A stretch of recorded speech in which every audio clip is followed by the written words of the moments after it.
What's up, you guys? It's Anam Khan, all the way from the island of Hawaii, also known as the Big Island. Now, chances are, if you're watching this video, you're either very interested in going to Hawaii, or you're curious, or you just want to know what it's like to be in Hawaii. So in this video series, I'm actually going to be here for 30 days, and I'm going to try to do a video every single day on different topics. In this video specifically, I'm going to go over exactly why I'm here and how much I paid to be here, which I'm sure many of you guys are probably interested, because I myself was very interested as well. So let's get started with this. So to start out, why am I here in Hawaii? So actually, about 2 months ago, I got laid off from work. Simple as that. And unfortunately, I see that this is the case with many people due to the recession and the economy or whatever. So the day I got laid off, it was totally out of the blue. I figured, you know what? I was actually very thankful. I felt like I wanted to do something different in my life for quite some time. But at the same time, I didn't just want to flat out quit my job, because I felt like I had a great job. I was working at a great company, and it almost felt like I was being a little bit ungrateful if I just quit. So when I got laid off, I actually was extremely thankful in a way. And once that happened, I talked to my wife and I figured, I'm like, hey, look, I'm not going to have a break like this again. Let's take advantage of it. Let's do something crazy that we can't usually do if we're working. And so that's where I started searching for some cheap tickets online, and I found a very cheap ticket from Boston to Kona, Hawaii. So for those that don't know, Hawaii is made up of a lot of different islands, and the island of Hawaii is called the Big Island. It's actually like the last island in the islands of Hawaii. It's the biggest one, and it's also the youngest one. There's literally active volcanoes on this island. That's how crazy it is. So compared to the other islands like Oahu and Maui, those islands are a lot more commercialized. Like, although there is a lot of nature in the island of Oahu, it's very extremely commercialized. There's literally a downtown Honolulu. And I'm trying to escape that. Now, Maui is also commercialized, and also for everyone, I'm sure many of you guys know this, there have been insane wildfires in Maui, unfortunately. And so I did not choose Maui for obvious reasons. That island is healing right now. They're recovering. They actually are not allowing any tourism over there for the moment. And they're actually forcing a lot of the tourists to get out, go back home, or go to a different island. So I was left with the Big Island, and I chose the city of Kona. Now, Kona has a lot of beautiful beaches here. It's somewhat more touristy than, Hilo, but it's really not that bad. When I landed here, it was very, very different than my landing in Oahu. The airport, I couldn't even see the airport when I was landing. That's how crazy it is. But overall, so far, I'm really enjoying this island. So let's talk about prices. And then I'll talk about my goal with this video series, because I really want your input in this as well. So prices, when I started searching for tickets online, I found tickets to Kona. I use a website called secretflying.com. I'm not sponsored by them. This is just a website I use all the time when I'm checking for cheap tickets. And so I saw tickets to Kona from Boston. Now, I'm from Connecticut. Boston's like an hour and a half away. And they were actually extremely cheap. I believe I got my direct flight from Boston to Honolulu, and then a 45-minute flight from Honolulu to Kona.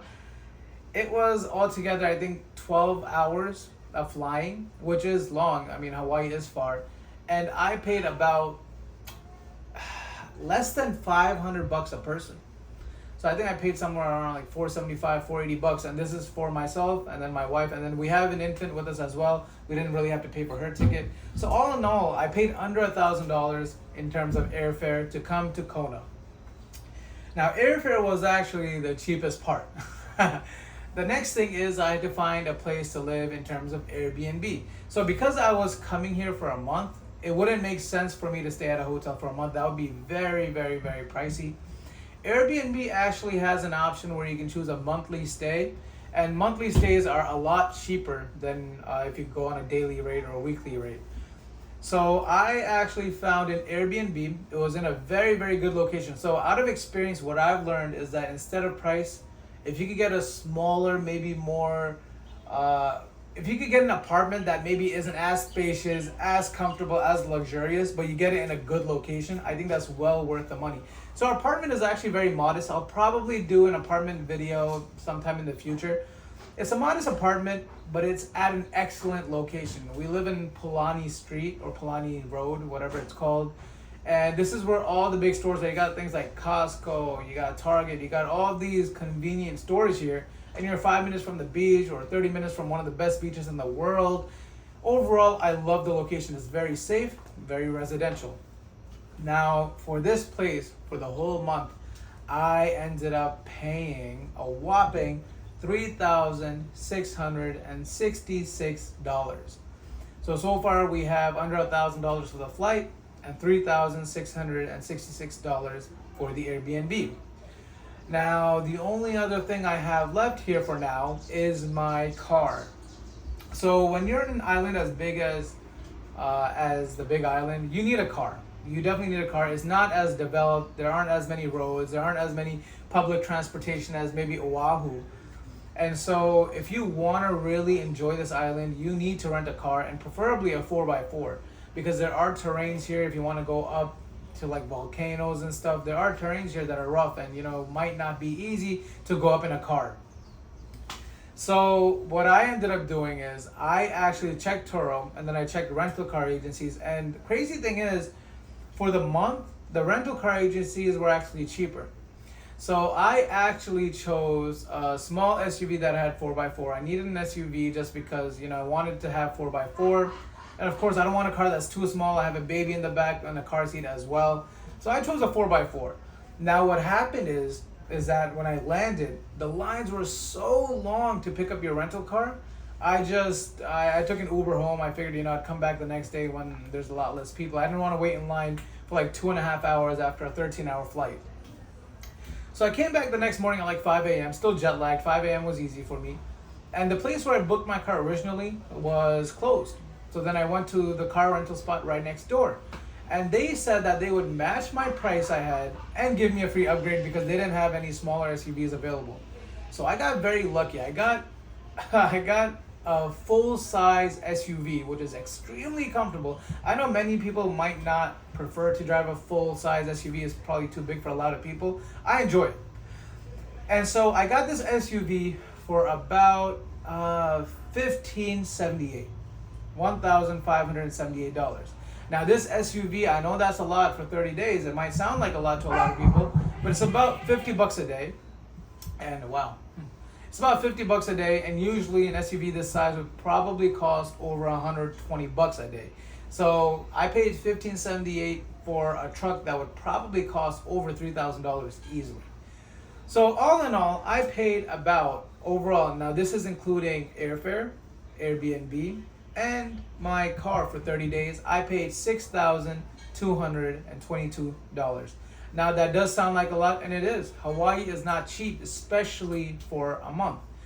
Now, what I would like to point out is this still does not include food. It still does not include activities and excursions.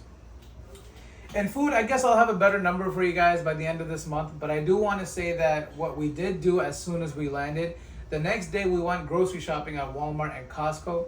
Our plan is to eat breakfast and lunch at home and then eat out for dinner. And I believe this will really help us save money on food. And also you get to experience and enjoy the island. You don't want to come here and not eat out at all because that's boring. Why are you here, right? And for us personally, we don't go out at night drinking, all that stuff. We don't do that stuff. And actually the Big Island isn't the best location for that anyways.